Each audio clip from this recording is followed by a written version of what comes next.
Hey everybody, what's going on? Adam Agro here. I've been getting tons of requests to do another collection video. I've gotten tons of requests to do my Sega Dreamcast collection. So, here it is. Alright, we're going to get started. And this is actually in alphabetical order because I took the time to actually arrange these. First game we have here is Bomberman Online. Most of you know I'm a huge Bomberman fan, and this is no exception. Really fun. Crazy Taxi, the original.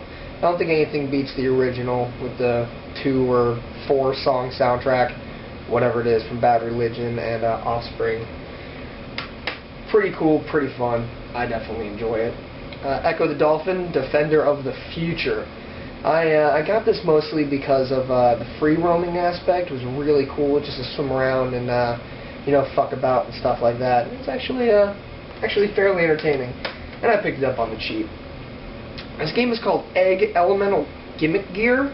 I haven't played this, but it looks really awesome, and it's developed by Hudson, so I guess it's supposed to be like a 2.5D/3D game.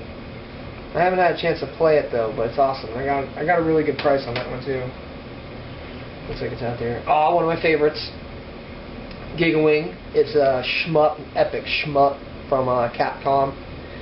I do have a playthrough of this game, in case you haven't seen it. I'll link it below, so you can go see that if you're interested in seeing some over-the-top shmup action. Giga Wing 2, this is also an epic shmup. This is even more epic because it's up to 4 players. One of the only shmups that I know of that are up to 4 players. And I also have a playthrough of this 4-player playthrough of Giga Wing 2. So if you want to see that, the link is below as well. That game is a lot of fun. The Sega All-Stars version of the House of the Dead 2.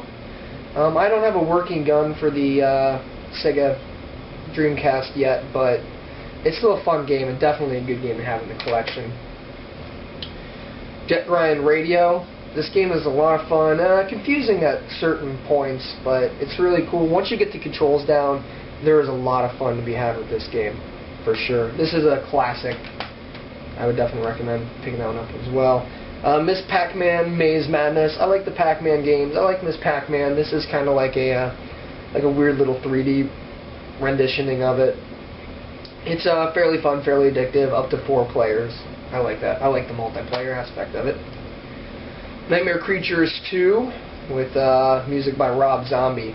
This is an awesome game. I really enjoy this. I originally played this for the PS1, and when I saw this for the Sega Dreamcast, I had to get it. I love this game.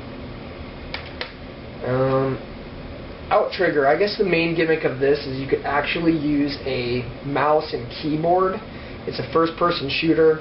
I haven't really had a chance to play it. I booted it up and ran around a little bit, but then, you know, I ran out of time. But yeah, it's really cool that you can use a keyboard and mouse on the Sega Dreamcast console. I think that was its mega selling point. And of course, it went online. Power Stone. This is an absolute classic. Everyone loves this game. It's like a weird little, I don't know what to call it, melee fighter, 3D melee fighter. It's a lot of fun. It's a good game. It's a classic. It wasn't too hard for me to find, but a lot of people have expressed their difficulty with it. Power Stone 2. This is the up to 4-player version, and I love this a lot. This is a lot of fun. It's way better than the PSP port. If you've played the PSP port of Power Stone 1 and 2, these are way better. The originals are way better. I've played it. It's broken as hell on the PSP. These are good. I highly recommend them. Samba De Amigo, and I actually have the mat and the maracas. I did a really old review of this, so be patient with the lack of professionalism, but I do show off all the peripherals and stuff like that, and the whole package deal. This one did cost me a good bit because it's a collector's item with the full box and the mat and the sensor bar and all. So if you're interested in seeing that, some gameplay, I will also link that below. I did a lot of Dreamcast reviews. I didn't realize that. I love the Dreamcast. Here is Seaman. I don't have a microphone for this, but I borrowed one from the captain and played it for a little bit. I got the price tag still on it. I only paid half of that because it didn't come with the microphone. It's a really fun and interesting game, voice-activated game. It's crazy, and it's like a living, breathing pet inside your Dreamcast. Here is Shenmue. This is, I don't remember how many discs this is. Let me count real quick. 1, 2, 3, 4. Well, 3, and then it says a passport. I don't know what the passport is. But Shenmue, I heard this was an absolute classic. I haven't played too much of it, unfortunately. It just seems like it's going to take up a whole fuckload of time. But I did pick this up. I don't remember where for how much, but I remember it was under $20, and a lot of people were like, "Fuck you, Adam."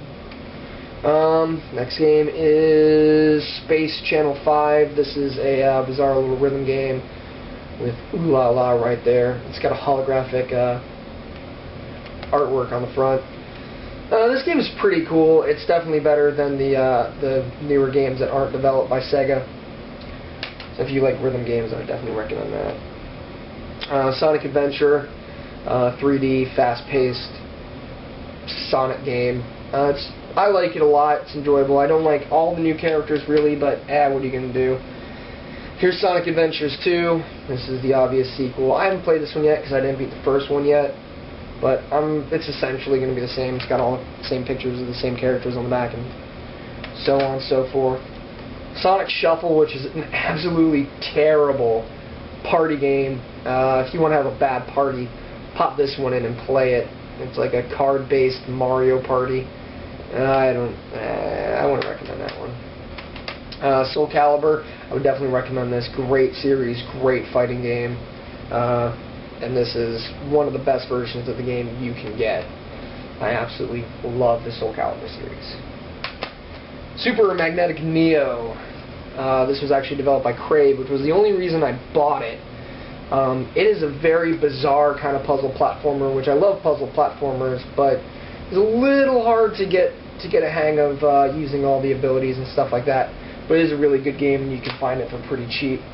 Walt Disney World Quest Magical Racing Tour. This is essentially a kart racer with different Disney characters like Chip and Dale, and later on you can even race as Geppetto. Spoiler. Everyone else I don't really know who they are, but it's a fairly decent game.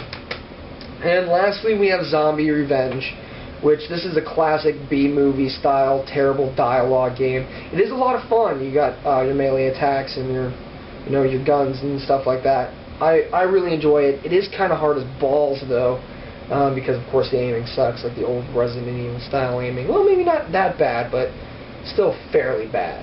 But well, that was it for my Dreamcast collection as of now.